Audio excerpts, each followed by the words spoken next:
Verano de 2005. El polvo flotaba en el aire del desván del orfanato de Santa Cecilia, denso y pesado, como si cada partícula contuviera un segundo de los 10 años de silencio que habían transcurrido. El calor era sofocante, pegándose a la piel de Isabel, la nueva directora, que había decidido convertir aquel almacén de olvidos en una futura sala de juegos. Era un proyecto simbólico, una forma de barrer el pasado y dar paso a una nueva era de luz y esperanza para la institución. Sin embargo, no sabía que al mover los viejos muebles y las cajas apiladas no solo estaba limpiando un espacio físico, sino que estaba a punto de remover los cimientos de una mentira cuidadosamente construida, una que había permanecido intacta durante una década entera. Entre los restos de pupitres rotos y libros con las páginas amarillentas, sus manos se toparon con algo blando. Era una muñeca de trapo sucia y descolorida por el paso del tiempo. Le faltaba un ojo de botón, y su vestido de flores, antes vibrante, ahora era de un pálido color sepia. Isabel la sostuvo, sintiendo el peso inerte de la tela entre sus dedos. Era un objeto triste, un testimonio mudo de una infancia abandonada. Representaba todo lo que ella quería cambiar en Santa Cecilia: el abandono, la soledad, las historias que terminaban sin un final feliz. Por un instante, la muñeca pareció mirarla con su único ojo, como si guardara un secreto que se negaba a morir con el paso de los años. Estuvo a punto de lanzarla a una de las bolsas de basura, un vestigio más del pasado que debía ser purgado, pero algo la detuvo. Un peso inusual en el torso de la muñeca, una rigidez que no correspondía al relleno de algodón que debería tener. La curiosidad, esa fuerza tan poderosa como peligrosa, se apoderó de ella. La giró entre sus manos, palpando la costura abdominal. Era más gruesa de lo normal, casi tosca, como si hubiera sido cosida con prisa por unas manos inexpertas. No era un trabajo de fábrica. Alguien había abierto esa muñeca y la había vuelto a cerrar, ocultando algo en su interior. Aquel pequeño detalle transformó un simple juguete en un enigma. Con cuidado tiró de un hilo suelto. La costura cedió con facilidad, revelando no el esperado relleno, sino un pequeño trozo de tela doblado con precisión milimétrica. Isabel lo extrajo, sus dedos temblando ligeramente mientras lo desplegaba bajo un solitario rayo de sol que se colaba por una rendija del tejado. No era un simple metal. Era un mapa, dibujado a mano con hilos de colores sobre un pedazo de lino. Las líneas, torpes e infantiles, trazaban un recorrido por el orfanato, señalando pasillos y escaleras con símbolos extraños. Y al final del camino, marcado con un hilo rojo brillante, una frase cosida con esmero: salida secreta. En ese momento, el silencio del desván se hizo ensordecedor. Noviembre de 1995. El orfanato era un lugar diferente, más ruidoso, lleno de las risas y los llantos de decenas de niños. Entre ellos, había 3 que eran inseparables: Elena, Sofía y Clara, un trío unido no por la sangre, sino por un vínculo más fuerte: la supervivencia compartida. Eran un universo en sí mismas, con sus propios códigos, sus secretos susurrados en los rincones oscuros y sus sueños de un futuro lejos de aquellos muros. Se movían como una sola entidad por los pasillos de Santa Cecilia, siempre juntas, siempre vigilándose las espaldas. Su amistad era un faro de luz en la monotonía de una vida institucional, una promesa de que, pasara lo que pasara, nunca estarían solas. Una mañana fría, el faro se apagó, las 3 niñas habían desaparecido. La versión oficial se construyó con una rapidez sospechosa, casi con alivio. Se habían fugado. La prueba era irrefutable, o eso dijeron. Una ventana del desván, siempre cerrado con llave, estaba abierta de par en par. De ella colgaba una improvisada cuerda hecha con sábanas anudadas, un torpe intento de alcanzar la libertad. El director de la época, el señor Damián, cerró el caso internamente antes de que pudiera convertirse en un escándalo. 3 niñas problemáticas menos. El orfanato respiró tranquilo, y la vida, o una versión de ella, continuó como si nada hubiera pasado, borrando su recuerdo con una eficiencia implacable. Durante 10 largos años, esa fue la única verdad. Elena, Sofía y Clara eran las fugitivas de Santa Cecilia. Un cuento con moraleja para las nuevas generaciones de huérfanos sobre los peligros de la rebeldía. Nadie cuestionó la historia. Nadie preguntó por qué 3 niñas de entre 8 y 10 años abandonarían el único hogar que conocían en mitad de la noche. Nadie se preguntó por qué dejarían atrás sus escasas pertenencias, incluyendo aquella muñeca que Elena llevaba a todas partes como si fuera una extensión de su propio cuerpo. Las preguntas incómodas se desvanecieron, enterradas bajo la rutina y la apatía de un sistema diseñado para olvidar. Ahora, en 2005, Isabel sostenía en sus manos la prueba de que la historia oficial era una farsa. Aquella muñeca, el juguete más preciado de Elena, nunca habría sido abandonada en una fuga. Estaba allí, en el desván, esperando pacientemente a que alguien la encontrara. El mapa cosido en su interior no era un plan de huida hacia el exterior, sino un camino hacia algo oculto dentro de los propios muros del orfanato. La salida secreta no conducía a la libertad, sino a un misterio mucho más oscuro, uno que había permanecido sellado durante una década, protegido por el polvo y el olvido deliberado de quienes conocían la verdad. El hallazgo de aquel pequeño mapa de tela cambiaba por completo la narrativa. Ya no se trataba de 3 niñas que habían escapado en busca de una vida mejor. Se trataba de 3 niñas que habían desaparecido dentro del edificio, siguiendo un camino que creían seguro, un camino que alguien les había mostrado. La muñeca no era solo un juguete, era un mensaje, una última pieza de un puzzle macabro dejado atrás. La pregunta ya no era a dónde habían ido, sino qué les había sucedido realmente en el orfanato de Santa Cecilia. ¿Y quién, durante todos esos años, se había asegurado de que nadie volviera a buscarlas? El corazón de Isabel se detuvo por un instante, un silencio abrupto en el ritmo constante de su pulso que pareció hacer eco en el quietud del desván. El pequeño trozo de lino, desplegado en la palma de su mano, se sentía a la vez frágil y monumental. No era un simple dibujo, era un testamento, un mensaje secreto que había viajado una década a través del tiempo para llegar hasta ella. El aire, denso por el calor y el polvo, se volvió casi irrespirable, cada partícula suspendida pareciendo susurrar el nombre de las niñas perdidas.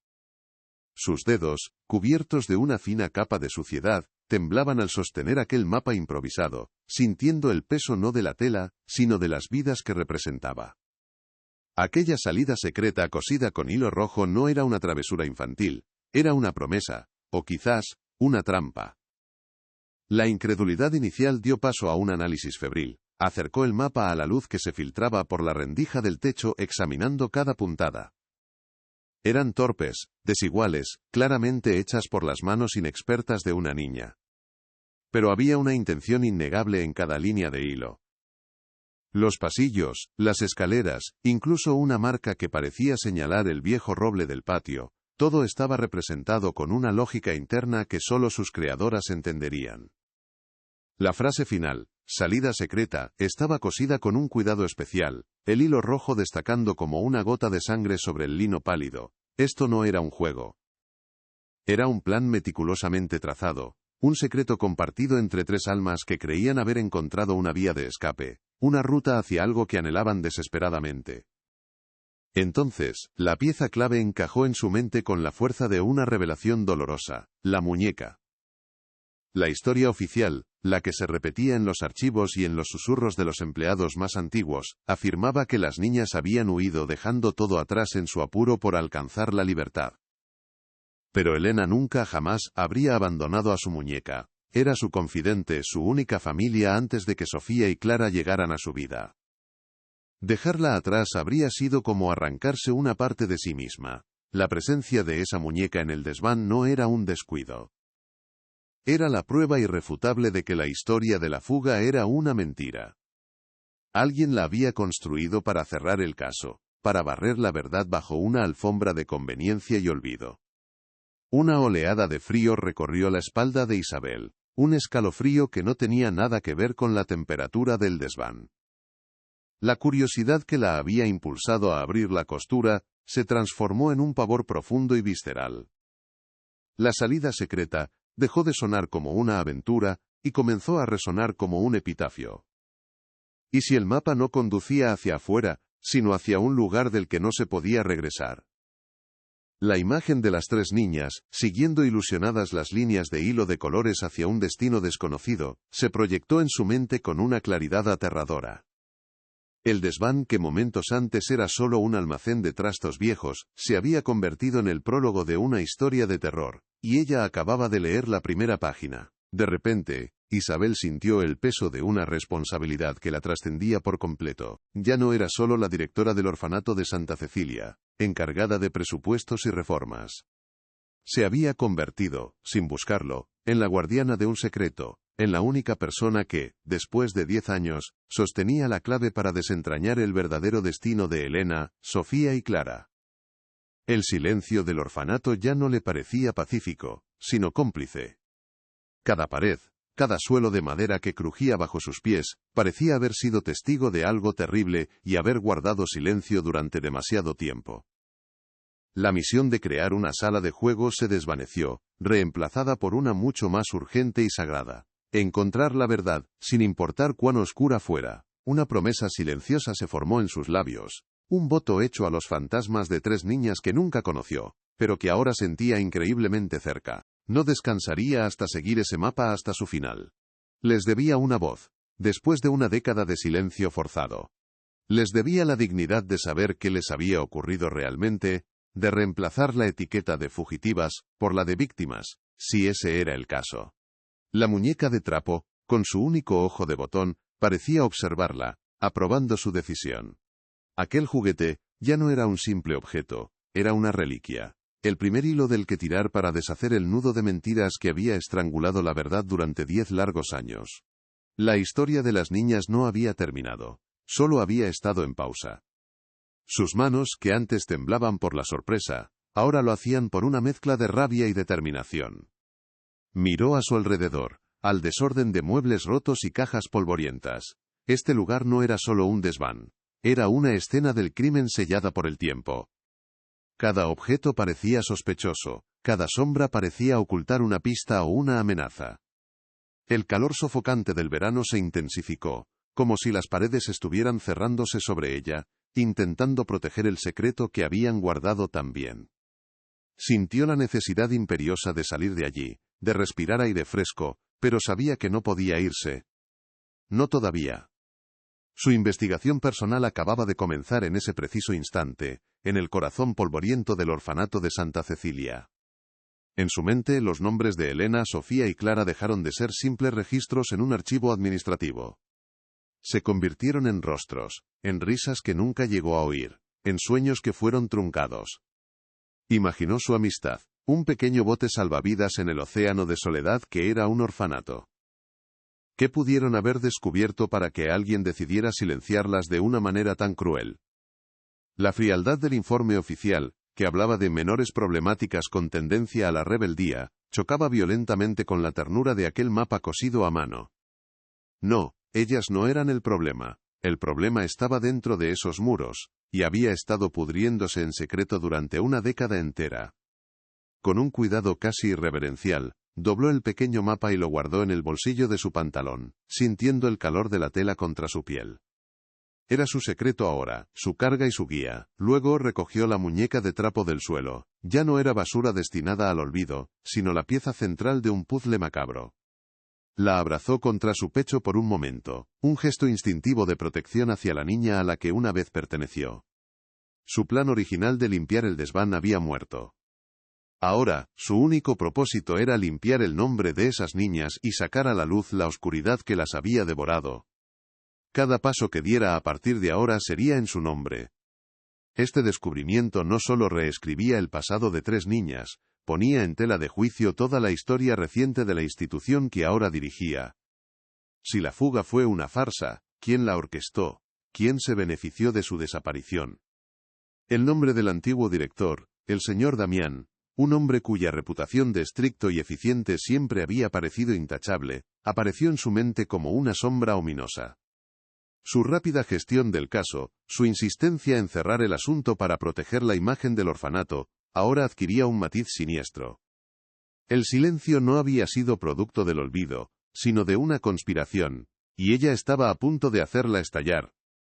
Pero esto era solo el comienzo de lo que estaba por venir. Si este misterio te está atrapando tanto como a Isabel, ayúdanos a que esta historia llegue a más gente. Dale a me gusta, comparte este vídeo con alguien que ame las buenas historias y, si aún no lo has hecho, suscríbete al canal y activa la campanita para no perderte ni un solo detalle de esta investigación. Nos encantaría saber desde qué parte del mundo nos estás viendo, así que déjalo en los comentarios. Y ahora, te pregunto directamente, ¿qué harías tú en una situación así? ¿Crees que soportarías el peso de descubrir un secreto que ha estado enterrado durante 10 años? Noviembre de 1995. El orfanato de Santa Cecilia no era el mausoleo de silencio que Isabel encontraría una década después, sino una colmena de rutinas inquebrantables y vidas contenidas. Los días estaban marcados por el tañido de una campana que dictaba las horas de estudio, de comida, y de un recreo ruidoso pero vigilado. Sus muros de piedra, fríos incluso en los días más templados, absorbían las risas y los llantos por igual, devolviendo un eco de indiferencia institucional. Sobre todo ello reinaba la figura del señor Damián, un director cuya presencia era más sentida que vista.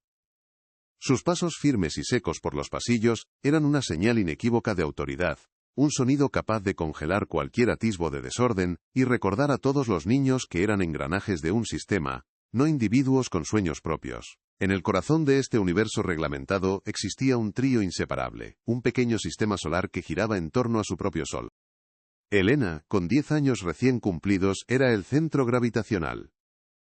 De naturaleza observadora y con una madurez forjada a la fuerza, se había erigido como la protectora no oficial de sus dos amigas. Su tesoro más preciado era una muñeca de trapo a la que llamaba Luz, un regalo de su madre, antes de que el orfanato se convirtiera en su único hogar.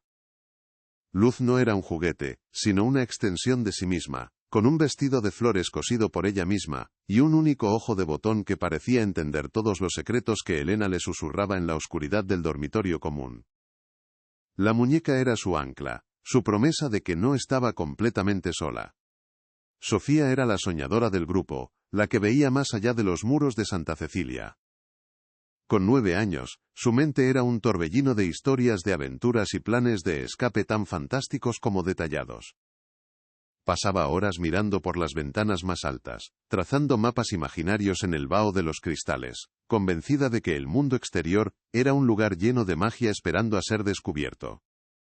Era ella quien llenaba las noches de susurros sobre pasadizos secretos y tesoros ocultos, contagiando a sus amigas con una esperanza que bordeaba la fantasía. Su energía era el motor del trío, la fuerza que les impedía sucumbir a la monotonía gris del orfanato, siempre buscando una grieta en la realidad, por la que poder colarse hacia un futuro mejor. La más pequeña del grupo, Clara, de apenas 8 años, era el alma frágil que Elena y Sofía se habían jurado proteger. Su timidez era casi dolorosa, y a menudo se refugiaba detrás de sus amigas, observando el mundo con unos ojos grandes y asustadizos que parecían contener todas las tristezas del abandono. Odiaba la oscuridad y los crujidos nocturnos del viejo edificio, encontrando consuelo únicamente en el calor de sus compañeras. Su dependencia del dúo era total, ellas eran su escudo, su voz y su familia. Para Clara la idea de una salida secreta no representaba una aventura, como para Sofía, sino la promesa aterradora y a la vez irresistible de encontrar un lugar donde el miedo por fin dejara de existir para siempre. Su amistad era un pacto sellado en los rincones olvidados del orfanato. Se movían como una sola entidad, compartiendo los castigos, las escasas alegrías y los secretos más profundos. Habían desarrollado un lenguaje propio, una serie de miradas y gestos que les permitía comunicarse sin palabras bajo la atenta vigilancia de las cuidadoras. En el vasto y solitario comedor, siempre guardaban un trozo de pan para la que tuviera más hambre. En el dormitorio, sus camas estaban juntas, formando una pequeña isla de seguridad en mitad de un océano de camas idénticas. No eran simplemente amigas, eran hermanas forjadas por la necesidad, una trinidad de supervivencia que se había jurado mutuamente que, pasara lo que pasara, nunca se enfrentarían al mundo solas. El mundo adulto del orfanato era, en su mayor parte, una fuerza hostil. Las cuidadoras, agotadas por la rutina y la falta de recursos, a menudo respondían con impaciencia y severidad. Pero ninguna figura inspiraba tanto temor como el director Damián. Su despacho, en el ala oeste del edificio, era un territorio prohibido, un lugar del que se decía que las paredes tenían oídos, y del que ningún niño salía sin sentir un escalofrío en la espalda. Damián encarnaba la frialdad del sistema, un hombre que gestionaba vidas con la misma distancia con la que firmaba informes. Su desdén por los problemas individuales de los niños era notorio, considerando los meros inconvenientes en la impecable maquinaria que él dirigía con mano de hierro. En medio de esa rigidez, había una única excepción: Javier, el conserje. Un hombre de pocas palabras y manos callosas, que llevaba más de 30 años trabajando entre aquellos muros. Conocía cada tubería que gemía, cada tabla del suelo que crujía, y lo más importante, conocía el lenguaje silencioso del dolor infantil. A diferencia del resto del personal, Javier las veía.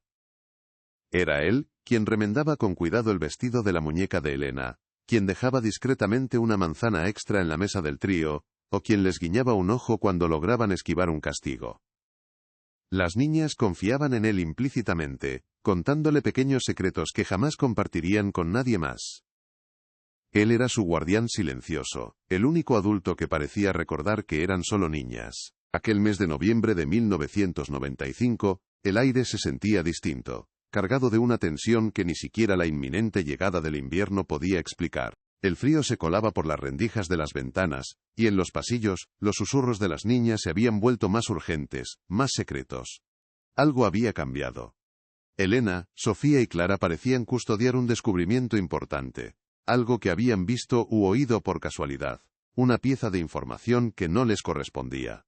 Se las veía cuchichear en el patio, con la muñeca de Elena como única testigo, sus rostros oscilando entre la excitación del secreto y el miedo a las consecuencias. Su pequeño mundo, su refugio de amistad, estaba a punto de colisionar con una verdad adulta, oscura y peligrosa que la superaba por completo. El detonante de su destino fue un accidente, un giro equivocado en un juego de escondite que las llevó al lugar prohibido, el pasillo exterior del despacho del director Damián.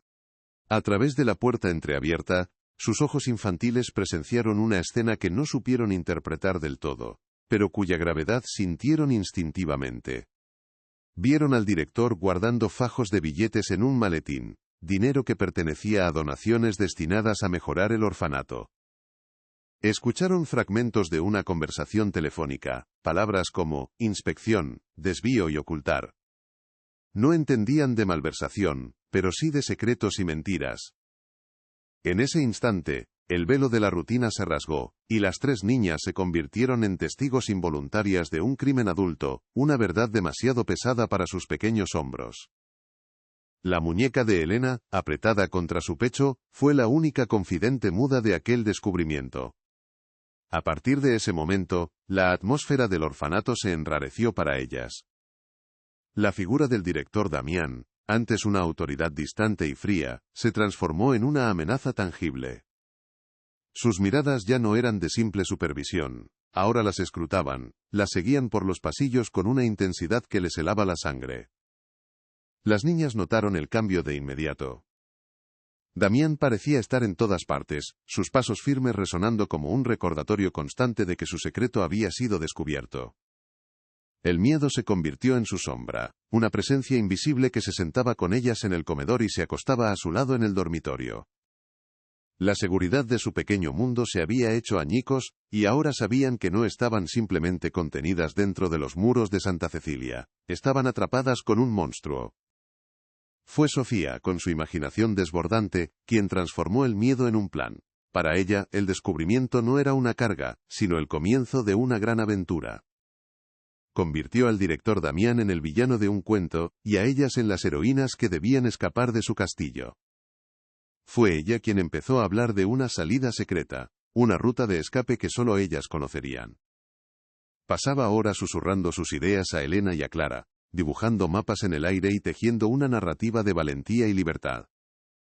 Su entusiasmo era contagioso, una chispa de esperanza en la creciente oscuridad. La idea de huir ya no era un sueño vago, sino un proyecto concreto, un acto de rebelión contra la injusticia que habían presenciado, una forma de recuperar el control de sus propias vidas. Elena, sin embargo, sentía el peso de la realidad de una forma mucho más profunda. Como la mayor y la protectora del grupo, la excitación de Sofía no lograba disipar su creciente ansiedad. Comprendía, con una madurez que ninguna niña de 10 años debería poseer, que aquello no era un juego. El peligro era real. Abrazaba a Luz, su muñeca, buscando en su relleno de trapo un consuelo que no encontraba en ninguna otra parte. Le susurraba sus temores, sus dudas sobre el plan, su pánico a que algo saliera mal. Para Elena, la salida secreta no era una aventura, sino una necesidad desesperada. Era la única vía que veía para poner a salvo a sus hermanas elegidas, para escapar de la mirada depredadora de Damián antes de que fuera demasiado tarde. Su determinación no nacía de la valentía, sino del más puro y protector de los miedos. Clara, la más pequeña y vulnerable, estaba atrapada en medio de la febril planificación de Sofía y la callada angustia de Elena. No comprendía los detalles del dinero o de las mentiras del director, pero entendía perfectamente el lenguaje universal del miedo. Sentía la tensión en los hombros de Elena cuando la abrazaba y veía la mirada furtiva en los ojos de Sofía cuando escudriñaba los pasillos. El cambio en la actitud de Damián era lo que más la aterrorizaba. Sus sonrisas forzadas y su atención repentina le provocaban escalofríos. Se aferraba a sus amigas como un náufrago a una tabla, su silencio lleno de preguntas que no se atrevía a formular. La salida secreta era para ella una promesa tan aterradora como esperanzadora. Un camino hacia un lugar sin monstruos, pero que primero requería atravesar la más profunda oscuridad. En su búsqueda de una ruta de escape, las niñas se acercaron a Javier, el conserje, la única figura adulta en la que confiaban. Lo bombardearon con preguntas que, en apariencia, eran fruto de la curiosidad infantil. Le preguntaron sobre los planos antiguos del edificio, sobre historias de pasadizos olvidados, y sobre el desván, ese lugar siempre cerrado al que nadie subía. Javier, enternecido por su interés, y sin sospechar la verdadera motivación, compartió con ellas fragmentos de la historia del orfanato. Les habló de una vieja despensa en el desván, tapiada hacía décadas, un detalle insignificante para él, pero que para las niñas se convirtió en la pieza central de su plan. Sin saberlo, el hombre que más las quería les proporcionó la llave de su jaula, sin imaginar que estaba a punto de convertirse en una tumba. Con la información de Javier, las tres se pusieron manos a la obra. En la clandestinidad de un rincón olvidado de la lavandería, crearon su artefacto más preciado, el mapa. Usando un trozo de lino robado de un saco de harina, y hilos de colores sacados de viejos retales, Sofía trazó el camino, Elena cosió las puntadas con una concentración feroz, y Clara vigilaba la puerta. Cada línea de hilo era una promesa, cada símbolo un paso más cerca de la libertad. La muñeca Luz observaba la escena, convertida en la guardiana de su plan. Fue idea de Elena esconder el mapa en su interior, en el lugar más seguro que conocían. Abrieron con cuidado la costura de su abdomen, depositaron el mapa doblado y lo volvieron a cerrar. La muñeca ya no era solo un juguete, era el arca que contenía su única esperanza de salvación. Los días previos a su desaparición estuvieron cargados de una electricidad casi insoportable. Las tres niñas se movían por el orfanato como actrices en una obra de teatro, interpretando una normalidad que ya no sentían. Intercambiaban miradas cargadas de significado por encima de los cuencos de sopa, sus manos se buscaban bajo la mesa para darse un apretón de ánimo, y sus susurros nocturnos se volvieron más breves y urgentes. Habían fijado una fecha, una noche en la que la luna nueva les proporcionaría la cobertura de la oscuridad. El orfanato, que siempre había sido su hogar y su prisión, estaba a punto de convertirse en el escenario de su gran evasión.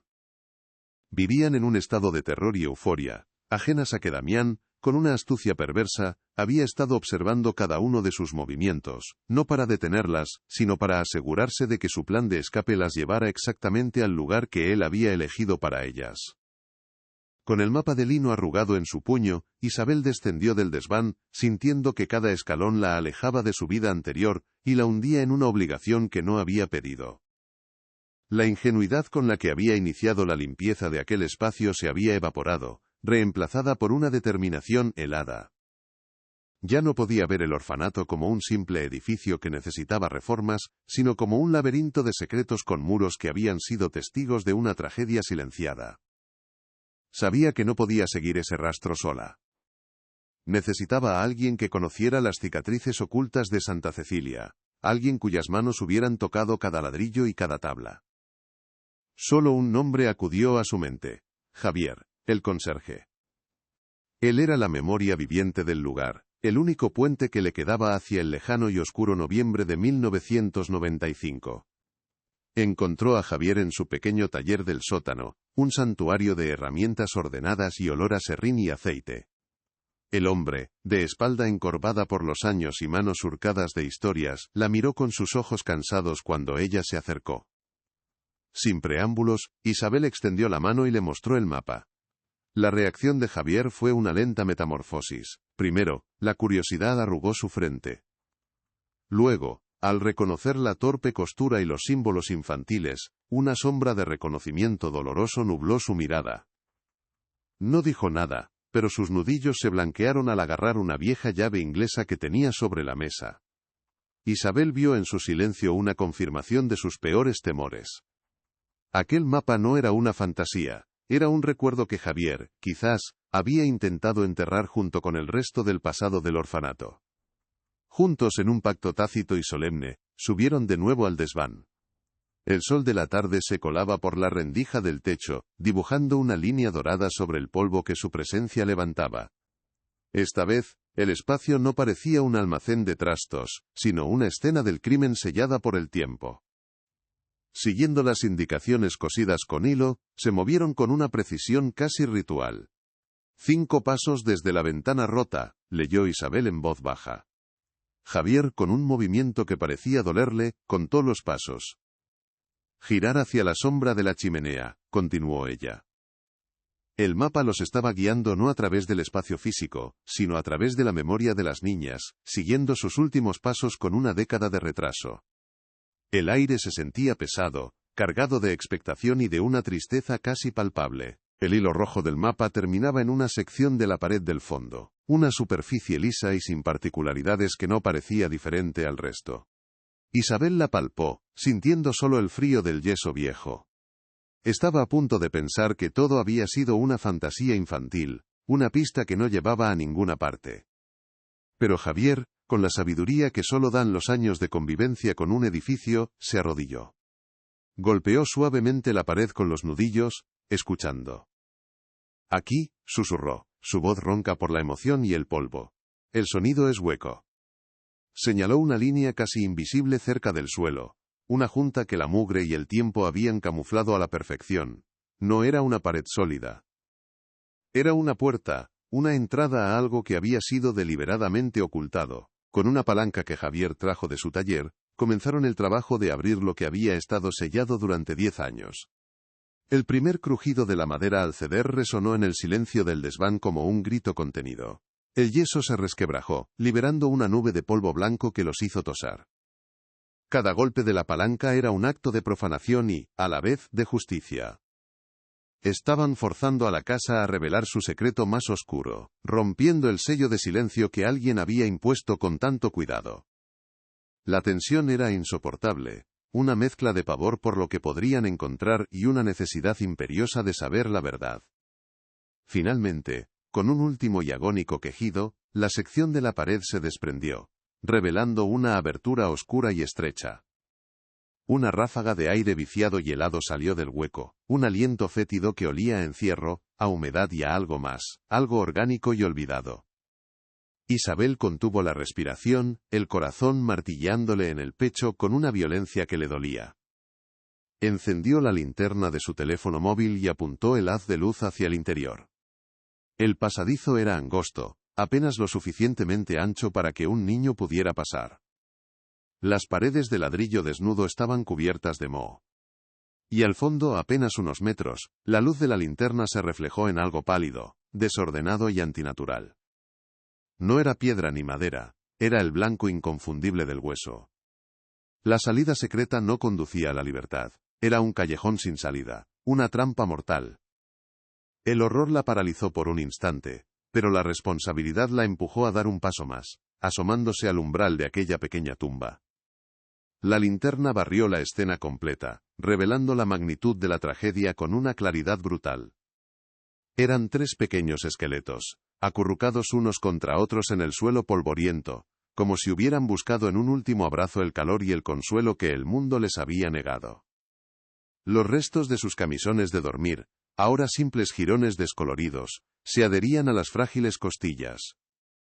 A su lado, casi como una burla del destino, yacía un pequeño botón de nácar, idéntico al único ojo que le quedaba a la muñeca de trapo. Elena, Sofía y Clara nunca se habían fugado, habían muerto allí, abrazadas en la oscuridad, esperando un rescate que nunca llegó. Isabel retrocedió de golpe, llevándose una mano a la boca para ahogar un sollozo que le desgarró la garganta. A su lado, Javier se derrumbó contra la pared, su rostro una máscara de puro sufrimiento mientras las lágrimas surcaban su piel arrugada. El descubrimiento lo había roto.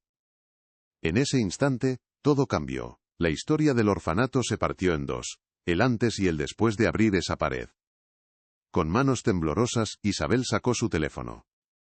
La llamada que estaba a punto de hacer no solo alertaría a la policía, reabriría una herida que la institución había intentado cauterizar con mentiras.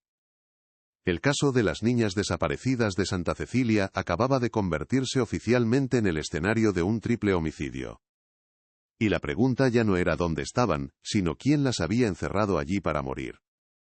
La llegada de la policía transformó la atmósfera sagrada y polvorienta del desván en un escenario clínico y profano. Las luces intermitentes de los coches patrulla, visibles a través de la única rendija del tejado, proyectaban destellos azules y rojos que bailaban sobre las reliquias olvidadas del pasado, profanando la quietud de una década. El silencio fue reemplazado por el murmullo de radios, el crujido de botas sobre la madera, y las órdenes susurradas del equipo forense. Isabel se sintió como una intrusa, observando desde un rincón, cómo hombres y mujeres con monos blancos y guantes de látex convertían la tumba de 3 niñas en un perímetro de investigación. Cada flash de las cámaras fotográficas era como un relámpago que iluminaba brevemente el horror, grabando para siempre una imagen que ella nunca podría borrar de su mente, el eco visual de una tragedia que ahora le pertenecía. Entre los uniformes y los rostros anónimos, una figura se destacó. Era el inspector Morales, un hombre al borde de la jubilación a quien sacaron de su tranquilo trabajo de archivo para enfrentarlo al fantasma más grande de su carrera. Su rostro, surcado de arrugas que hablaban más de frustración que de edad, se contrajo al ver la pequeña abertura en la pared. No necesitó explicaciones. Reconoció el caso al instante. Se acercó a Isabel, sus ojos cansados fijos en los de ella, buscando una respuesta que sabía que ella no podía darle. «Así que aquí es donde estuvieron todo este tiempo», murmuró, una frase que no era una pregunta, sino la amarga conclusión de 10 años de dudas. Para Morales, aquel agujero en la pared no era un descubrimiento, era la materialización de un fracaso personal que había envenenado su conciencia durante una década. El trabajo del equipo forense comenzó con una precisión metódica que contrastaba brutalmente con el caos emocional del momento. Se movían con una coreografía silenciosa y eficiente, documentando cada centímetro del pasadizo. Un fotógrafo capturaba imágenes de los pequeños esqueletos desde todos los ángulos posibles, mientras otro técnico medía las dimensiones exactas de la cámara sellada. Con pinzas delicadas, un antropólogo forense comenzó a recoger los frágiles huesos depositando cada pieza en una bolsa de evidencia etiquetada con un número de caso frío e impersonal. Encontraron jirones de tela, que alguna vez fueron los camisones de las niñas, y un pequeño botón de nácar que brilló bajo la luz de las linternas. Cada objeto, cada fragmento, era un susurro del pasado, una pieza de un puzzle macabro que ahora por fin, alguien estaba intentando resolver. El informe preliminar del forense, comunicado a Morales en voz baja para no ser escuchado por la prensa que ya se agolpaba fuera, confirmó lo que todos temían. La causa de la muerte fue deshidratación e inanición, un final lento y atroz. La data de los restos los situaba a finales de 1995, coincidiendo perfectamente con la fecha de la supuesta fuga. Pero fue un detalle lo que heló la sangre de todos los presentes. Los esqueletos estaban entrelazados, los pequeños brazos de uno rodeando los hombros de otro, en un último y desesperado abrazo. No murieron solas, murieron juntas buscando en el contacto físico un consuelo contra el terror de la oscuridad y el abandono. Esta imagen, descrita con la frialdad de un informe técnico, golpeó a Isabel con la fuerza de una ola, recordándole que aquellas pruebas no eran solo huesos, sino los restos de 3 niñas aterradas. La muñeca de trapo, Luz, fue elevada de simple juguete a prueba clave. Morales la tomó en sus manos enguantadas, examinándola bajo una potente lámpara. Su único ojo de botón parecía devolverle una mirada acusadora. Comprendió de inmediato que Elena nunca se habría marchado sin ella. La muñeca no era un objeto abandonado, sino un mensaje deliberado, una cápsula del tiempo que contenía la verdad. Le pidió a Isabel que le relatara, con el máximo detalle posible, cada segundo desde que la encontró hasta que abrió su costura. Mientras ella hablaba, un técnico fotografiaba la muñeca y el pequeño mapa de lino, que ahora reposaba sobre una bandeja estéril. La confidente de Elena, la guardiana de su secreto, fue sellada en una bolsa de plástico, convertida oficialmente en la evidencia número 1 del caso 05347, el triple homicidio de Santa Cecilia. La primera entrevista formal tuvo lugar allí mismo, en el desván, con Javier. El conserje, sentado en un viejo baúl, parecía haber envejecido 10 años en una sola hora. Morales, que lo conocía de la investigación original, adoptó un tono suave, casi paternal. Javier, con la voz rota por los sollozos, confesó entre lágrimas su papel involuntario en la tragedia. Recordaba perfectamente cómo las niñas, lideradas por la imaginativa Sofía, le habían preguntado sobre leyendas del orfanato, sobre pasadizos secretos. Admitió haberles contado la historia de la vieja despensa tapiada en el desván, un cuento inofensivo para entretenerlas. Solo era una historia, inspector, repetía una y otra vez, no podía imaginar que la buscarían, no podía imaginar que era real. Su testimonio, cargado de una culpa insoportable, aportó el primer contexto real a la creación del mapa. Las niñas no inventaron la salida, alguien les dio la idea. Mientras la investigación humana daba sus primeros pasos, un especialista en cerrajería antigua fue llamado para examinar el mecanismo de la puerta oculta.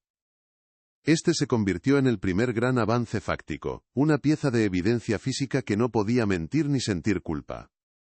El cerrajero, un hombre meticuloso y de pocas palabras, pasó casi una hora analizando el pesado pestillo de hierro forjado y las marcas en el marco de madera. Con una pequeña cámara endoscópica y una linterna, examinó el interior del mecanismo, lleno de óxido y telarañas. Su conclusión preliminar, comunicada a Morales con una certeza profesional que no dejaba lugar a dudas, cambió la dirección de toda la investigación. El pestillo, aunque antiguo, había sido modificado. Y lo más importante, solo podía ser accionado desde el exterior. Inspector, esto no es una puerta que se cerró por accidente, afirmó el cerrajero, señalando un pequeño orificio en el marco que no correspondía al diseño original. Alguien instaló un tope aquí. Una vez que este pestillo se corría desde fuera, era imposible abrirlo desde dentro. No había pomo, ni palanca. No fue un accidente. Las palabras resonaron en el desván con la fuerza de una sentencia. Ya no había espacio para la teoría de una travesura que salió terriblemente mal. Aquel pasadizo no era un escondite, era una trampa. Una jaula diseñada para atrapar, no para ocultar. El caso de las niñas desaparecidas de Santa Cecilia acababa de despojarse de cualquier ambigüedad. Estaban buscando a un asesino, un monstruo que había vivido entre ellos, y que durante 10 años había guardado el secreto de cómo convirtió un juego infantil en una ejecución a cámara lenta. La conclusión del cerrajero cayó sobre el despacho del inspector Morales como una sentencia de muerte. Las palabras modificación deliberada y mecanismo de cierre unidireccional resonaban en el aire, despojando a la tragedia de cualquier atisbo de accidente. Aquello no había sido una travesura infantil con un final funesto, había sido una ejecución meticulosamente planeada. Un frío glacial, más intenso que el de cualquier invierno, se apoderó de Morales. Miró el viejo expediente de 1995, un voluminoso monumento de papel a su propio fracaso, a la verdad que se le había escapado entre los dedos. Esta vez sería diferente. La investigación ya no buscaba respuestas a una desaparición, sino que ahora tenía un objetivo claro y aterrador: encontrar a un asesino que había caminado libre durante 10 años, protegido por los mismos muros que debían haber protegido a sus víctimas. El círculo de sospechosos se cerró casi instantáneamente en torno a dos figuras, dos hombres que en 1995 ostentaban el poder absoluto sobre el destino de cada niño en Santa Cecilia. Por un lado, el señor Damián, el director, cuya autoridad era incontestable y cuyo acceso a cada rincón del orfanato era total. Por otro, Javier, el conserje, el hombre de las llaves, la sombra silenciosa que conocía cada crujido del edificio. Morales colocó sus fotografías de archivo una al lado de la otra sobre su escritorio. Eran el día y la noche. Damián, con su semblante severo y su mirada de fría superioridad, representaba el poder institucional. Javier, con sus ojos cansados y sus manos de trabajador, encarnaba la lealtad y el servicio. La lógica apuntaba a Damián, pero la experiencia le había enseñado a Morales que el mal rara vez se presenta con la cara que uno espera. Decidió empezar por la cima, por el hombre que había cerrado el caso con una rapidez tan sospechosa una década atrás. El primer interrogatorio tuvo lugar en el aséptico y luminoso salón de la residencia de ancianos donde Damián pasaba su retiro, un contraste casi obsceno con la tumba oscura y polvorienta que había dejado atrás. El antiguo director, aunque encorvado por la edad, conservaba la misma arrogancia en la mirada. Escuchó el relato de Morales con un desdén mal disimulado, aferrándose a la narrativa que él mismo había construido. Eran niñas problemáticas, inspector. Con tendencia a la fuga. Es una tragedia, sí, pero una que ellas mismas provocaron, afirmó con una frialdad que helaba la sangre. Sin embargo, cuando Morales le presentó el informe pericial sobre la cerradura, una microexpresión, un fugaz tic en su párpado, delató una fisura en su armadura de indiferencia.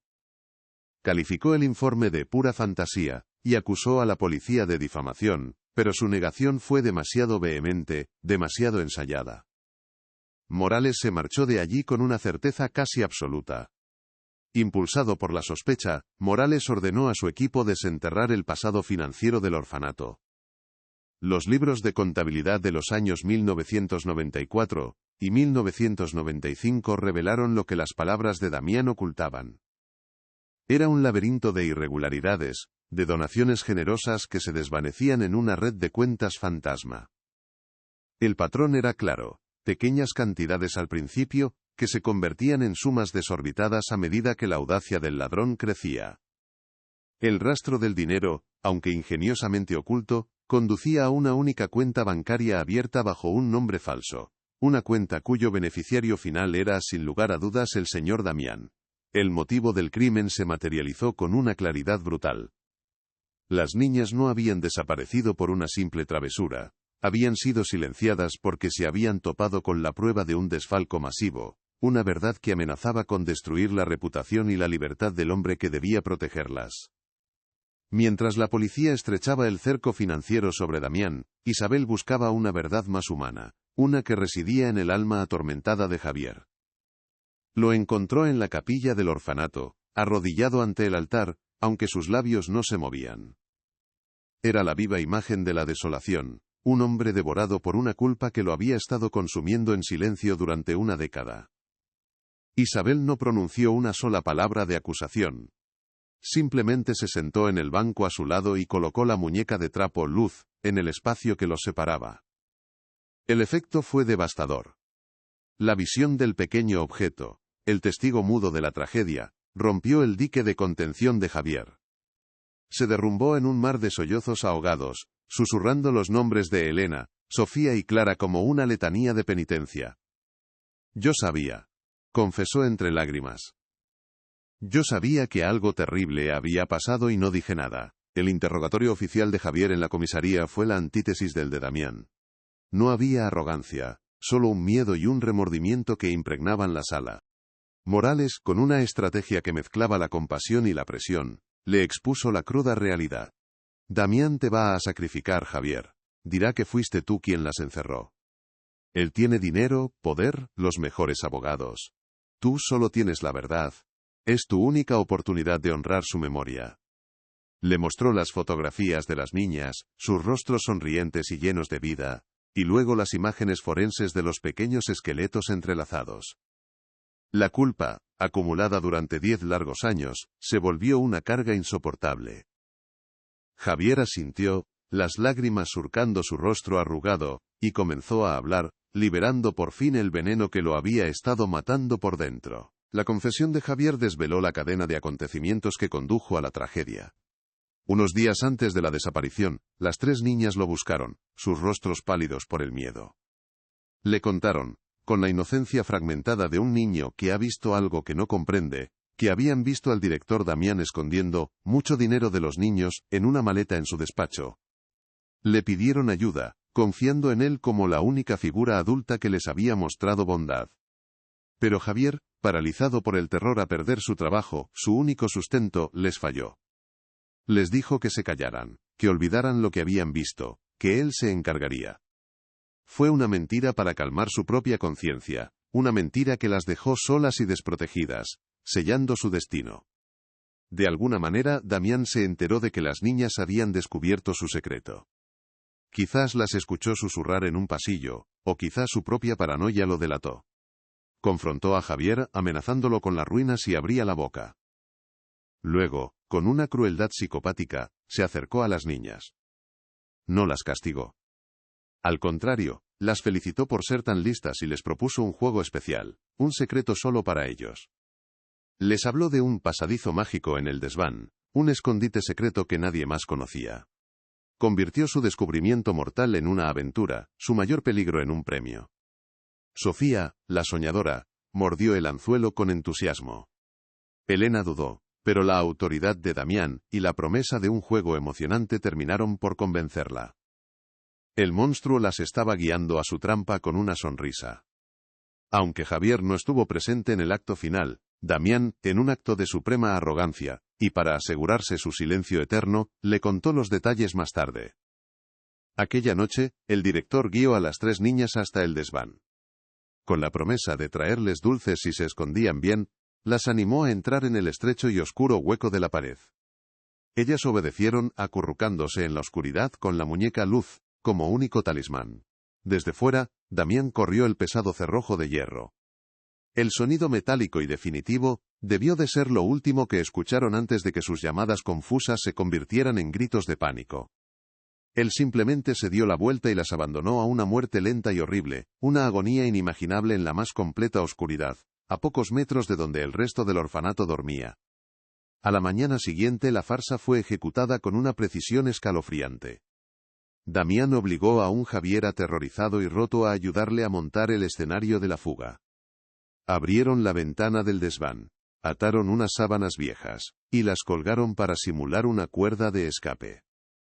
El propio Damián redactó el informe, cargando las tintas sobre el carácter rebelde de las niñas, y cerrando el caso antes de que nadie pudiera hacer preguntas incómodas.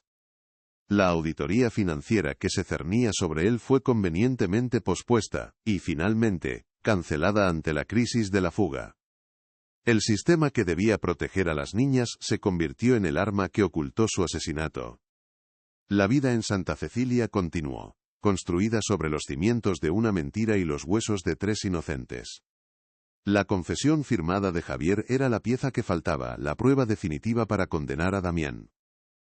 Sin embargo, la investigación destapó una capa de podredumbre aún más profunda. La cancelación de aquella auditoría de 1995 no había sido una simple casualidad burocrática.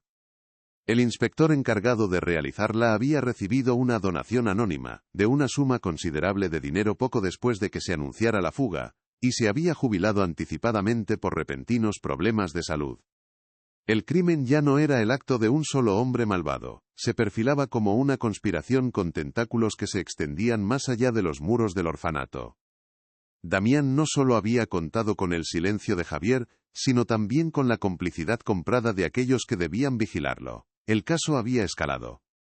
Ya no se trataba solo de hacer justicia para 3 niñas, sino de desmantelar una red de corrupción que había permitido que su asesino durmiera tranquilo durante una década. Con la revelación del soborno al auditor, el caso del orfanato de Santa Cecilia mutó de forma monstruosa. Ya no era la historia de un hombre malvado, sino la crónica de un sistema corrupto que había sacrificado a 3 niñas para proteger sus engranajes.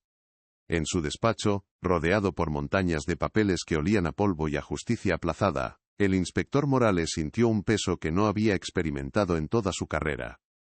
La confesión de Javier había abierto una puerta, pero al otro lado no encontró a un único asesino, sino a una hidra de complicidades. Cada documento que leía, cada nombre que surgía de las viejas actas, parecía una nueva cabeza de la bestia. La verdad no solo había sido enterrada bajo el yeso de un desván, había sido sepultada bajo capas de burocracia, miedo y dinero sucio. El equipo de delitos económicos, siguiendo el rastro del auditor sobornado, tiró de un hilo que comenzó a deshacer un tapiz de corrupción mucho más vasto. Descubrieron que el desfalco de Damián no era un acto aislado. Las donaciones fantasma a Santa Cecilia eran solo una pequeña parte de una red de blanqueo de capitales que implicaba a varias organizaciones benéficas de la región. El modus operandi era siempre el mismo. Grandes sumas de dinero de origen dudoso eran canalizadas a través de fundaciones de fachada, que a su vez realizaban generosas donaciones a instituciones como el orfanato. Damián actuaba como un peón local, un gerente de una de las muchas lavanderías de dinero, quedándose con un porcentaje a cambio de su silencio y su cooperación. La maquinaria criminal era sofisticada, antigua y, lo más alarmante, seguía activa. Mientras tanto, Isabel se sumergía en el archivo personal de las niñas, buscando una verdad más íntima, una que los números y las transacciones bancarias no podían contar. Entre informes de comportamiento y evaluaciones escolares, encontró un pequeño cuaderno de dibujos de Sofía, la soñadora. La mayoría eran fantasías de castillos y princesas, pero las últimas páginas eran diferentes, más oscuras. En una de ellas había dibujado a un hombre alto y delgado con un traje, que ella había etiquetado como el señor triste, entregándole una maleta a Damián. Detrás de ellos, en las sombras, había dibujado varias figuras sin rostro. Era la visión infantil de una conspiración, un testimonio pictórico que, 10 años después, corroboraba de forma escalofriante lo que la policía comenzaba a descubrir. El monstruo tenía más de una cara. Morales decidió que era el momento de presionar al eslabón más débil de la cadena financiera, el auditor jubilado, Ernesto Balbuena.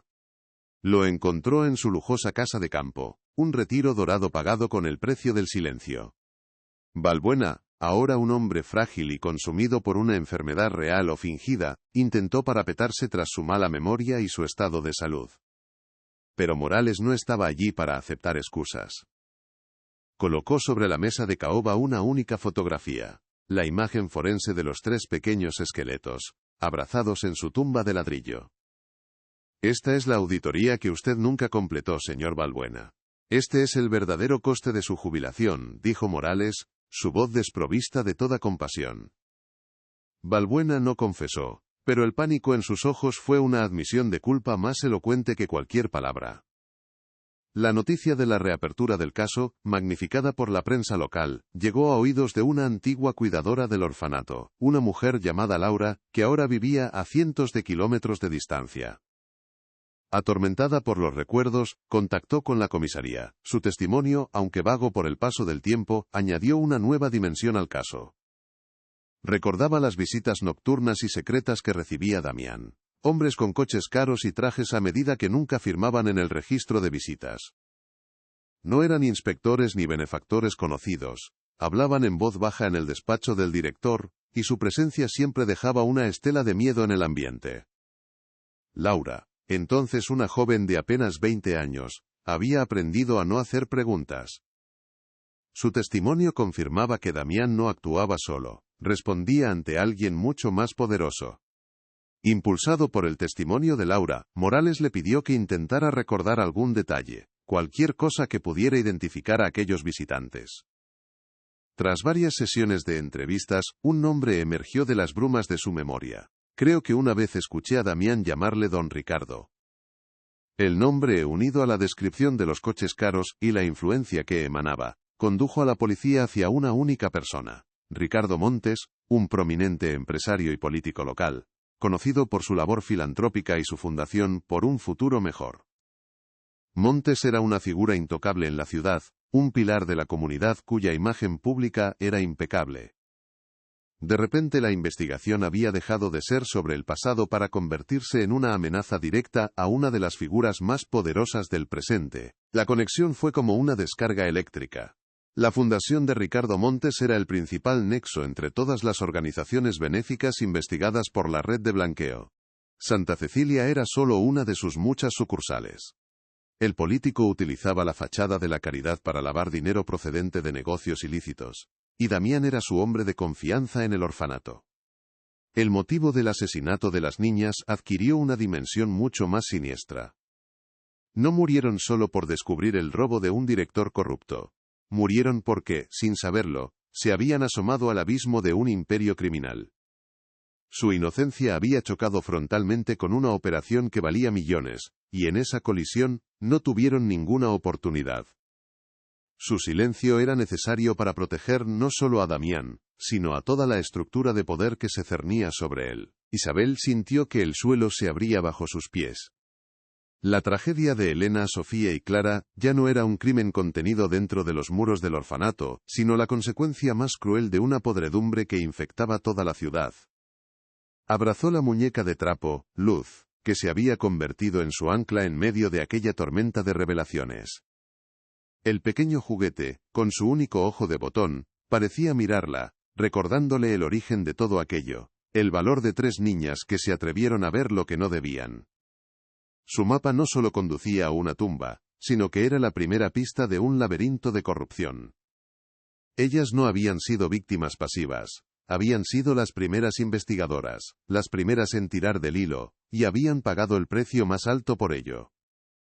Morales citó de nuevo a Javier, esta vez con una nueva estrategia. No lo trató como a un cómplice, sino como al único testigo que podía conectar a Damián con Montes.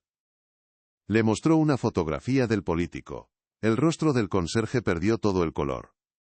Con la voz temblorosa, Javier admitió haber visto a Montes en el orfanato en varias ocasiones, siempre en reuniones a puerta cerrada con Damián, y entonces, recordó algo que había intentado borrar de su memoria durante 10 años. Unos días antes de la desaparición, escuchó a Montes decirle a Damián, refiriéndose a un problema que no pudo identificar: las fugas de agua pequeña se reparan antes de que inunden la casa. De forma discreta y permanente. La frase, en retrospectiva, era una sentencia de muerte inequívoca. La confesión de Javier, unida a las pruebas financieras y al testimonio de la antigua cuidadora, construyó un caso casi blindado. Morales tenía suficiente para actuar. Sin embargo, justo cuando se disponía a solicitar las órdenes de arresto, recibió una llamada de su superior. No fue una orden, sino una sugerencia amistosa, un consejo para que midiera bien sus pasos. Estás a punto de patear un hormiguero muy grande, Morales. Asegúrate de que puedes soportar las picaduras, le dijo. La amenaza era velada, pero clara. El sistema estaba empezando a reaccionar, a proteger a uno de los suyos. El inspector comprendió que no solo estaba luchando por hacer justicia a 3 niñas muertas, sino que se estaba enfrentando a una maquinaria poderosa que no dudaría en aplastarlo para sobrevivir. Pero la advertencia tuvo el efecto contrario. La imagen de los 3 esqueletos entrelazados se impuso a cualquier temor por su carrera o su seguridad. Miró la muñeca de trapo, que Isabel le había dejado sobre el escritorio como un recordatorio constante de lo que estaba en juego. Aquella noche, ignorando las presiones y las amenazas veladas, Morales firmó las solicitudes. No solo para la detención de Damián por triple homicidio, sino también para una orden de registro de las oficinas de la Fundación de Ricardo Montes. Era una declaración de guerra abierta. La investigación había alcanzado un punto de no retorno, escalando de un crimen del pasado a una confrontación directa con el poder en el presente. La pregunta ya no era si podrían probarlo, sino si saldrían indemnes de la batalla que acababan de iniciar. La operación se desencadenó con la primera luz del alba, un amanecer gris y frío que parecía cómplice del secreto que estaba a punto de ser exhumado. 2 equipos de asalto, moviéndose con una sincronía letal, se posicionaron en sus objetivos. El primero, en el silencio casi sagrado de la residencia de ancianos donde Damián vivía sus últimos días. El segundo, frente al imponente edificio de cristal y acero de la Fundación de Ricardo Montes. El inspector Morales, al frente del equipo que iba a por Damián, sintió el aire helado en sus pulmones, un aliento gélido que parecía surgir del propio pasado. Las luces azules de los coches de policía barrían las fachadas dormidas, pintando destellos fantasmales sobre el asfalto mojado. Cada paso de las botas tácticas sobre el pavimento era un martillazo contra el muro de silencio, que había protegido a los culpables durante 10 largos años. El momento había llegado. La puerta de la habitación de Damián cedió con un estruendo que desgarró la paz del geriátrico. Entraron en un espacio pulcro, impersonal, que olía a lavanda y a desinfectante. El antiguo director no estaba en la cama. Estaba sentado en un sillón junto a la ventana, completamente vestido, como si los hubiera estado esperando. No había sorpresa en su rostro, solo un desprecio gélido y una arrogancia que ni la vejez, ni la inminente caída habían logrado erosionar. Observó a Morales y a sus hombres con la misma mirada de superioridad con la que debió observar a las 3 niñas antes de conducirlas a su tumba. El único sonido en la habitación era el tic-tac de un viejo reloj de sobremesa, un metrónomo que parecía contar los últimos segundos de una vida construida sobre la mentira y la muerte. 10 años tarde, inspector. Siseó Damián, su voz una lija sobre la madera vieja. Se aferró a su narrativa hasta el final, negando cada acusación con una vehemencia teatral. Calificó la confesión de Javier como el delirio de un cobarde y el rastro financiero como una interpretación maliciosa de una gestión compleja. Pero su compostura se hizo añicos cuando Morales, con un movimiento lento y deliberado, colocó sobre la mesita el pequeño cuaderno de dibujos de Sofía, abierto por la página del Señor Triste. La visión de aquel dibujo infantil, un testimonio de colores vivos contra la oscuridad de su crimen, fue la llave que abrió las compuertas de su locura. La negación se transformó en un balbuceo incoherente, sus ojos vidriosos fijos en el papel como si viera un fantasma. El reloj seguía su tic-tac, implacable, marcando el ritmo de su derrumbe. En ese instante, el tiempo se plegó sobre sí mismo, y el aséptico cuarto de la residencia se disolvió en el polvo y las sombras del desván de 1995. Un flashback brutal nos arrastra a aquella noche fatídica. Vemos a Elena, Sofía y Clara, sus rostros iluminados por la linterna que sostiene Damián, una mezcla de miedo y la excitación de una aventura prohibida. Sus pequeños pies descalzos apenas hacen ruido sobre la madera polvorienta. La voz del director es un susurro meloso, una canción de cuna que las guía hacia la trampa. Es nuestro secreto, les dice, un escondite mágico. Sofía sonríe, emocionada. Clara se aferra a la mano de Elena, que sostiene con fuerza a su muñeca Luz. Elena duda. Su instinto le grita que algo está mal, pero la figura de autoridad del director es demasiado poderosa para desafiarla. La cámara se detiene en la mano de Damián mientras desliza el pesado cerrojo de hierro forjado. El sonido es obsceno, un clac metálico seco y definitivo, que resuena en el silencio del desván y sella el destino de las 3 niñas. Desde el interior, escuchamos sus voces, primero confusas. Señor Damián, es una broma, ¿verdad? Luego, el pánico empieza a filtrarse, sus llamadas se vuelven más agudas, sus pequeños puños golpeando la madera. Sáquenos de aquí, tenemos miedo. Damián permanece inmóvil al otro lado, escuchando. No hay ni una pizca de emoción en su rostro, es una máscara de fría eficiencia. Escucha durante un minuto entero, un minuto que se siente como una eternidad, antes de darse la vuelta y alejarse, dejando tras de sí un coro de gritos infantiles que se ahogan en la oscuridad y el silencio cómplice del orfanato. De vuelta en el presente, la imagen del monstruo se superpone con la del anciano tembloroso y derrotado en el sillón. Damián ya no grita, solo murmura, sus palabras un veneno que se derrama de sus labios. Eran un error, un problema que necesitaba una solución permanente. Vieron lo que no debían, la curiosidad mató al gato, susurra, una sonrisa torcida dibujándose en su rostro. No hay arrepentimiento, solo la justificación retorcida de un psicópata convencido de su propia rectitud. Morales lo observa, y por primera vez en toda la investigación, no siente la satisfacción de la victoria, sino un asco profundo y abrumador por la capacidad humana para la crueldad. La detención ya no es un acto de justicia, sino un acto de saneamiento, de extirpar un tumor maligno que había estado pudriendo la memoria de Santa Cecilia. Al mismo tiempo, a kilómetros de distancia, el equipo de asalto irrumpía en el santuario de Ricardo Montes. La sede de la Fundación por un Futuro Mejor era un templo de la hipocresía moderna. espacios abiertos, arte minimalista en las paredes, y empleados jóvenes y sonrientes que ahora miraban con pánico cómo la policía confiscaba ordenadores y precintaba archivadores. El contraste entre la imagen pública de la fundación, un faro de esperanza para la comunidad, y la cruda realidad de una red criminal, era vertiginoso. El olor a café de comercio justo se mezclaba ahora con el sudor nervioso de los ejecutivos, y el sonido seco de las órdenes policiales. La fachada de respetabilidad construida con tanto esmero durante décadas, se estaba desmoronando en cuestión de minutos bajo el peso de la verdad. Ricardo Montes lo recibió en su despacho en la última planta. Un trono de cristal con vistas a la ciudad, que gobernaba desde las sombras. A diferencia de Damián, Montes no perdió la compostura. Era la encarnación del poder tranquilo y depredador. Escuchó al detective al mando con una sonrisa condescendiente, como si estuviera presenciando una obra de teatro de aficionados. Entiendo que tienen un trabajo que hacer, pero les aseguro que esto es un lamentable error.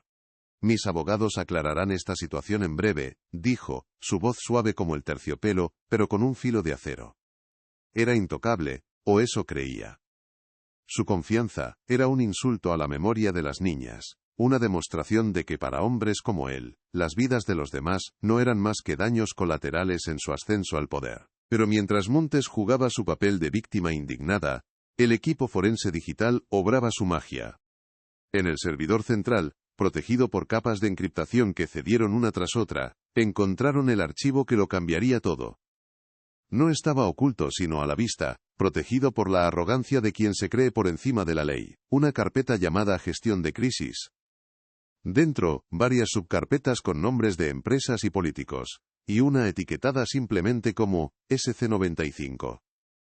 Era la caja de Pandora digital, el archivo que contenía la prueba irrefutable que vinculaba el poder y la política con la muerte de 3 niñas en un orfanato olvidado. El detective a cargo sintió un escalofrío al hacer doble clic. Dentro, entre hojas de cálculo que detallaban los pagos al auditor y a otros funcionarios, había un único documento de texto.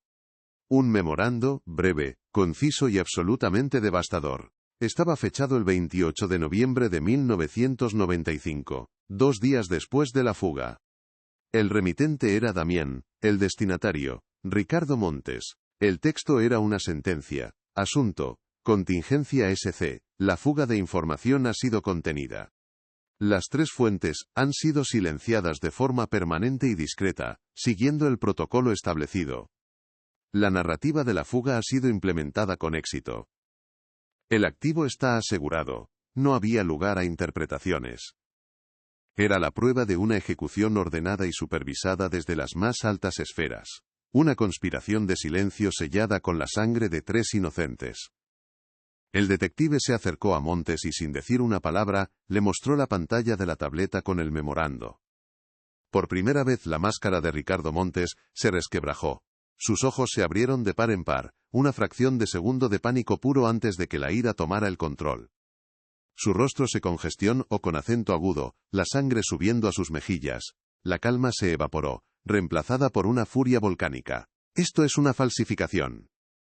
Están acabados. No saben con quién se están metiendo, gritó, su voz perdiendo toda su sofisticación, convirtiéndose en el gruñido de un animal acorralado. En ese instante, en esa pérdida de control, todos en la sala vieron al verdadero Ricardo Montes, no un filántropo, sino un capo mafioso que había confundido el poder con la impunidad durante demasiado tiempo. Lejos del ruido de las sirenas y las detenciones, en el silencio del recién renovado desván del orfanato de Santa Cecilia, Isabel permanecía de pie junto a la ventana. Sostenía en sus manos a Luz, la muñeca de trapo, cuyo único ojo de botón parecía observar con ella el amanecer. No necesitaba oír las noticias para saber que la verdad por fin estaba saliendo a la luz. Podía sentirlo en el aire, en la forma en que la luz del sol entraba ahora en aquel espacio antes oscuro y maldito. Era como si el propio edificio estuviera exhalando un suspiro contenido durante una década. Había cumplido su promesa. Había dado voz a Elena, Sofía y Clara. Su cruzada personal había terminado, y en su lugar, comenzaba el lento y doloroso proceso de la memoria y la sanación. El clímax de la historia se resuelve en un montaje silencioso y poderoso. Vemos a Damián, reducido a un anciano patético con la mirada perdida, siendo introducido en un coche de policía, su dignidad deshecha para siempre. Vemos a Ricardo Montes, el rostro desencajado por la rabia, rodeado de cámaras y micrófonos, su imperio de mentiras derrumbándose en directo para toda la ciudad. Vemos el memorando en la pantalla de la tableta, las palabras, silenciadas de forma permanente, brillando como un epitafio de neón. Y finalmente, la cámara regresa al desván. Isabel se arrodilla y coloca con infinita delicadeza la muñeca luz en el suelo, junto a 3 pequeñas flores silvestres que ha traído del jardín. La salida secreta ya no es una tumba, es un memorial. La justicia, aunque tardía, había llegado a Santa Cecilia. El juicio que siguió a las detenciones se convirtió en un acontecimiento mediático que sacudió los cimientos de la ciudad. La sala del tribunal se llenaba cada día de periodistas curiosos y antiguos residentes del orfanato, todos atraídos por la macabra fascinación de una historia que había permanecido oculta durante una década.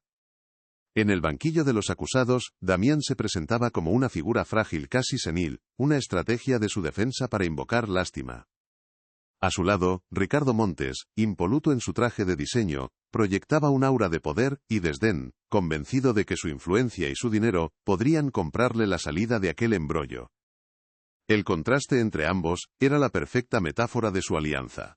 La crueldad ejecutora y la fría inteligencia criminal, unidas por la codicia y el desprecio absoluto por la vida humana. La pieza central del juicio fue el testimonio de Javier. Subió al estrado como un hombre roto, su cuerpo encorvado bajo el peso de una culpa que lo había carcomido durante 10 años.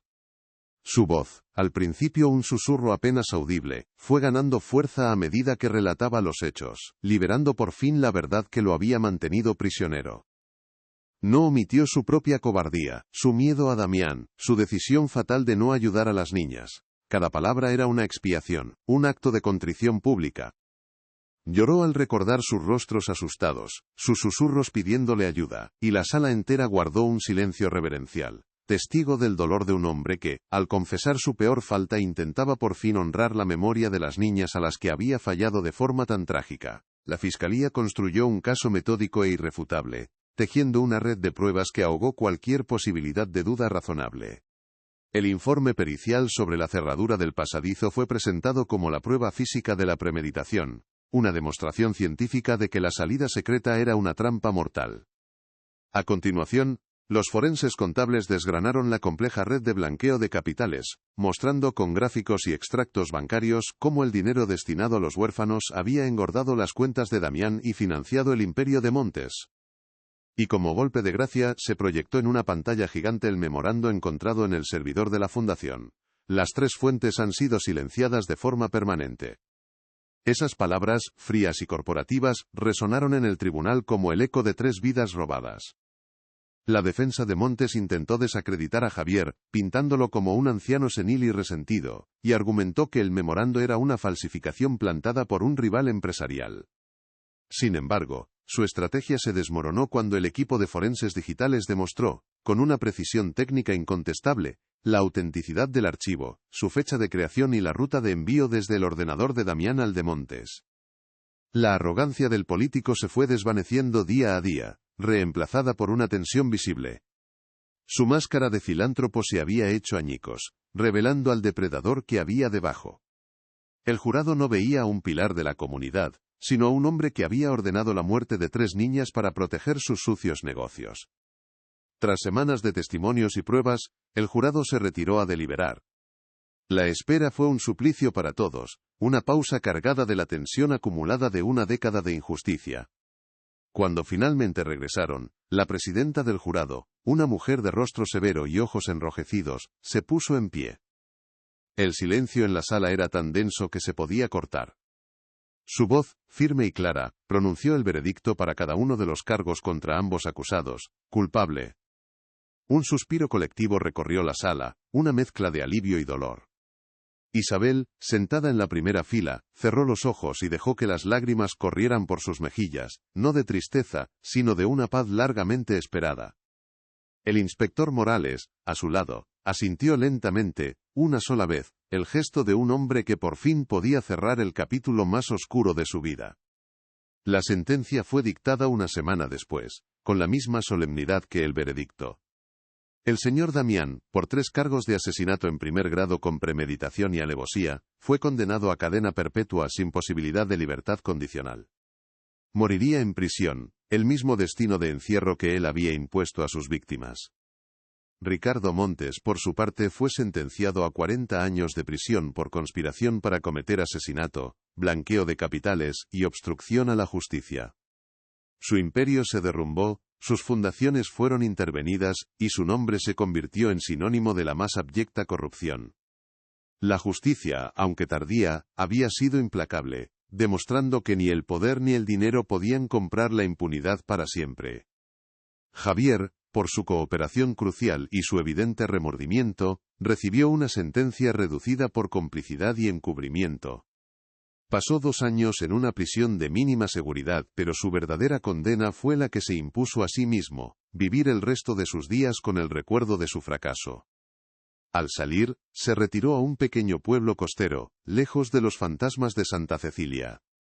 Nunca volvió a hablar del caso, pero cada año, en el aniversario de la desaparición de las niñas, los vecinos lo veían caminar hasta el acantilado y arrojar 3 flores blancas al mar, un ritual silencioso de penitencia, y recuerdo que lo acompañaría hasta su último aliento, un tributo mudo a las 3 almas que no supo proteger. Para el inspector Morales, el veredicto fue una redención personal. El caso que había manchado su carrera y atormentado sus noches durante 10 años estaba finalmente cerrado. Un día después de la sentencia, presentó oficialmente su solicitud de jubilación. Su última acción como policía fue archivar personalmente el expediente del caso de Santa Cecilia. Lo sostuvo en sus manos por un momento, sintiendo el peso de las fotografías, los informes y las vidas contenidas en aquellas páginas. Luego, con un gesto lento y deliberado, lo colocó en el archivo definitivo. Al cerrar el cajón metálico, el sonido fue seco y final, el punto final a una larga historia de dolor.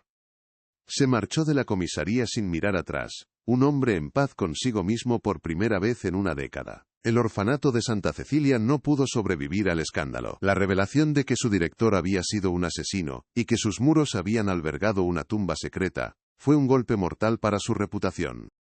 La institución fue clausurada por las autoridades, y los niños que aún vivían allí fueron reubicados en centros más modernos y transparentes. Sin embargo, Isabel luchó para que el edificio no fuera demolido, y se convirtiera en un símbolo del olvido. Gracias a su perseverancia, fue transformado en un centro cívico y una biblioteca pública. El desván, el epicentro de la tragedia, fue convertido en una luminosa sala de lectura infantil, un lugar donde las historias ahora tendrían finales felices, un acto de sanación simbólica que reescribía el propósito de aquel espacio maldito. El impacto social fue profundo. El caso Santa Cecilia obligó a la ciudad y al país a una dolorosa introspección sobre la supervisión de las instituciones que cuidaban de los más vulnerables. Se promulgaron nuevas leyes, más estrictas para la auditoría de organizaciones benéficas, y se crearon protocolos de protección infantil mucho más rigurosos. La caída del imperio de Ricardo Montes destapó una red de corrupción que salpicó a políticos y empresarios, provocando una purga que limpió parte de la vida pública. La muerte de Elena, Sofía y Clara, la tragedia más íntima y oculta, se convirtió de forma póstuma en el catalizador de un cambio sistémico, su sacrificio involuntario sirviendo para proteger a futuras generaciones de niños. Isabel se quedó en la ciudad, convirtiéndose en la directora de la nueva biblioteca. Se aseguró de que la memoria de las niñas nunca se perdiera. En la entrada principal del renovado edificio, instaló una placa de bronce sencilla pero elocuente. No mencionaba la tragedia ni a los asesinos. Simplemente decía: en memoria de Elena, Sofía y Clara, amigas inseparables. Que su luz nunca se apague. Les devolvió sus nombres, despojándolos de la etiqueta de fugitivas o víctimas para siempre. Ahora eran, simplemente, 3 niñas cuya amistad era el legado más puro que habían dejado atrás, un vínculo que ni la muerte ni el mal habían podido romper. Un año después de la sentencia, Isabel subió a la antigua sala del desván. El sol entraba a raudales por las ventanas recién instaladas, iluminando las estanterías llenas de libros de colores y las pequeñas mesas donde los niños de la ciudad ahora leían y soñaban. El aire olía a papel nuevo y a esperanza. Se acercó a una vitrina de cristal que había mandado instalar en un rincón. Dentro, sobre un cojín de terciopelo descansaba la muñeca de trapo Luz, con su vestido de flores restaurado y un nuevo ojo de botón a juego con el original. Ya no era una prueba en un caso de asesinato, sino una reliquia, la guardiana silenciosa de una historia que demostraba que la verdad, por muy profundo que se la entierre, siempre encuentra la manera de salir a la superficie. La resolución definitiva no estaba en las sentencias judiciales ni en los titulares de los periódicos, sino en aquella escena. El sonido de las risas infantiles llenando el espacio que una vez solo conoció el silencio y el terror. Isabel observó a un niño que leía un cuento de aventuras completamente absorto y sonrió. La promesa que les había hecho a 3 fantasmas en un desván polvoriento se había cumplido. Su historia ya no terminaba en una tumba oscura, sino allí, en la luz, en las risas y en la certeza de que, gracias a ellas, Santa Cecilia había encontrado por fin la paz. La salida secreta ya no era una trampa, sino un portal hacia un futuro que ellas nunca pudieron tener, pero que habían hecho posible para otros. La historia del orfanato de Santa Cecilia no concluyó con el sonido del martillo de un juez, ni con los titulares que se desvanecieron con el tiempo. Su verdadero epílogo se escribe cada día, en silencio, en la sala de lectura infantil que ahora ocupa el antiguo desván. Allí, dentro de una vitrina de cristal iluminada por el sol, la muñeca Luz descansa sobre un cojín de terciopelo. Ya no es la guardiana de un secreto macabro, sino el símbolo de una verdad que se negó a morir. Su único ojo de botón, ahora acompañado por uno nuevo, parece observar a las nuevas generaciones de niños que leen y sueñan en el mismo espacio donde 3 vidas fueron truncadas, un recordatorio perpetuo de que incluso la oscuridad más profunda puede ser vencida por la luz de una historia que exige ser contada. El legado de Elena, Sofía y Clara trascendió los muros de piedra del orfanato. Su tragedia, nacida de la inocencia traicionada, se convirtió en una leyenda urbana con una moraleja muy diferente a la que Damián intentó imponer. Ya no se habla de ellas como las fugitivas rebeldes, sino como las pequeñas mártires, cuya valentía póstuma derribó un imperio de corrupción. Su historia obligó a toda una ciudad a mirarse en un espejo incómodo, a cuestionar la confianza ciega depositada en las instituciones y en los hombres poderosos que las dirigen.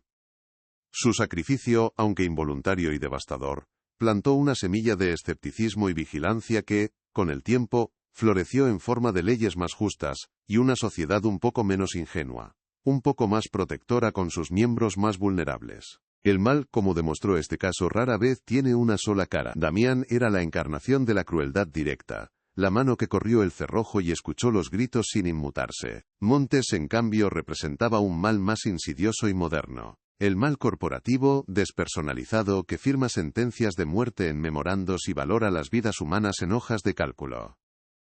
Su condena conjunta no fue solo un acto de justicia para 3 niñas, sino una declaración de principios. Fue la afirmación de que la responsabilidad no se diluye en las cadenas de mando, y que el silencio cómplice es tan asesino como el acto mismo.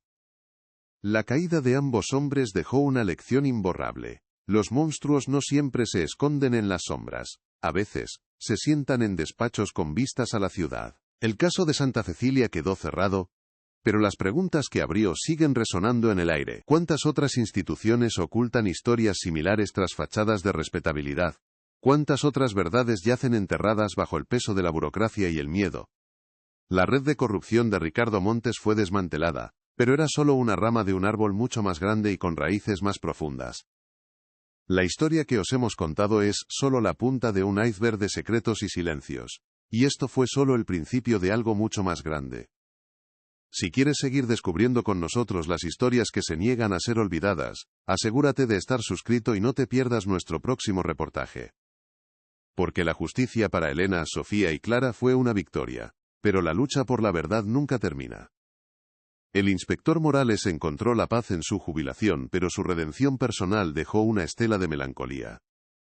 Su victoria fue la excepción que confirma la regla, un recordatorio de los innumerables casos que se quedan fríos en los archivos, de las víctimas que nunca obtienen una respuesta. Por cada Javier que finalmente habla, ¿cuántos otros se llevan sus secretos a la tumba, paralizados por un miedo que es más fuerte que su conciencia? La resolución de este misterio, aunque satisfactoria, nos obliga a pensar en el vasto océano de injusticias que nunca llegan a la orilla, en las voces que se apagan sin que nadie las escuche. La paz de Morales es la paz de un solo soldado que ha ganado una batalla, sabiendo que la guerra contra el olvido y la indiferencia continúa librándose cada día, en silencio. El concepto de hogar fue profanado y finalmente redimido en Santa Cecilia. Para las 3 niñas, aquel edificio fue su único refugio, y al mismo tiempo, su jaula y su tumba. La transformación del orfanato en una biblioteca pública fue un exorcismo arquitectónico, un acto deliberado para reescribir el significado de sus muros. Donde antes había disciplina y miedo, ahora hay libertad y conocimiento. Donde antes resonaba el eco del silencio forzado, ahora flotan las risas y los susurros de la imaginación. El edificio fue sanado, pero la cicatriz en la memoria colectiva de la ciudad permanece.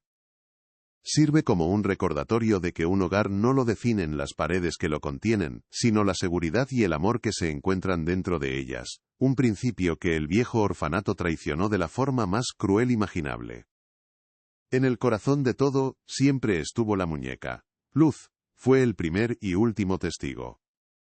Pasó de ser la confidente de los miedos de una niña a convertirse en el arca que contenía la llave de la verdad. Fue un objeto abandonado que se negó a ser basura, un vestigio del pasado que se convirtió en la prueba clave del futuro. Ahora, en su vitrina, ha completado su viaje. Ya no es solo un juguete, sino un artefacto histórico, un monumento a la resiliencia de la verdad. Su único ojo de botón original, que vio la conspiración, el miedo y la amistad inquebrantable de 3 niñas, ahora observa un mundo que, gracias a ellas, es un poco más justo. Es la prueba tangible de que a veces, los objetos más pequeños son los que guardan las historias más grandes.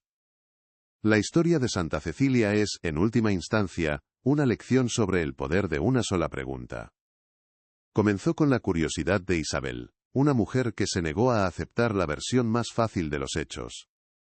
Su decisión de tirar de un simple hilo suelto en la costura de una muñeca fue lo que deshizo un tapiz de mentiras tejido durante una década. Nos recuerda que la apatía es el mejor aliado de la injusticia, y que la verdad rara vez se revela por sí sola, exige ser buscada, desenterrada y defendida. Nos enseña a mirar más allá de la superficie, a cuestionar las narrativas oficiales, y a escuchar los susurros de aquellos a quienes el poder ha intentado silenciar. Porque a veces, una sola persona que se atreve a preguntar por qué, puede cambiarlo todo. La cámara se acerca lentamente a la vitrina, hasta que el rostro de la muñeca Luz llena la pantalla. Su mirada, una mezcla de lo antiguo y lo nuevo, parece fija en nosotros, traspasando el cristal y el tiempo. En el silencio de la biblioteca, solo se oye el pasar de las páginas de un libro. Porque en cada rincón olvidado, en cada historia cerrada con demasiada prisa, puede haber una verdad cosida con hilo, esperando la mano correcta para ser desvelada. Y esa verdad, una vez liberada, tiene el poder no solo de reescribir el pasado, sino de construir un futuro en el que ninguna salida secreta vuelva a conducir a la oscuridad, sino siempre, y para siempre, hacia la luz.